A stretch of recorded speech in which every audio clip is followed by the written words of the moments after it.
في الغابة كانت بتبص على النمل وهو شايل أكل أكبر من حجمه، تشوف الفراشات وهي بترقص حوالين الزهور، تشوف الطيور وهي بتبني أعشاشها، وتقول في نفسها: قد إيه الدنيا دي كبيرة وجميلة، ربنا مبدع وخالق كل حاجة بسبب.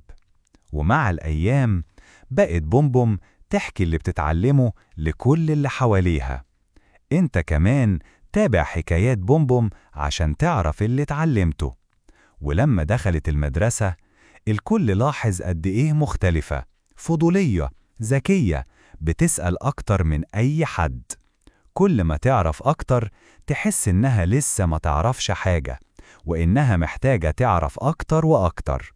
ومع كل رحلة للعلم كانت بتكتشف جمال الخالق في كل تفصيلة، في النحلة وهي بتعمل عسل، في الشجر اللي بيدي ظل، في النهر اللي بيروي، وفي السماء اللي مليانة نجوم.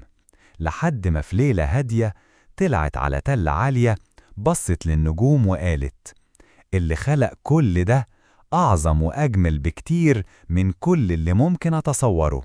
ومن يومها فضلت البومة الفضولية تقرأ وتتعلم وتنقل العلم لكل اللي حواليها، ومهما كبرت أو عرفت كانت دايما بتقول: أنا لسه في أول الطريق ولسه محتاجة أعرف أكتر. اشترك في قناة كيدزو عشان انت كمان تتعلم اللي اتعلمته بومبوم وتوصلك كل حكايتها.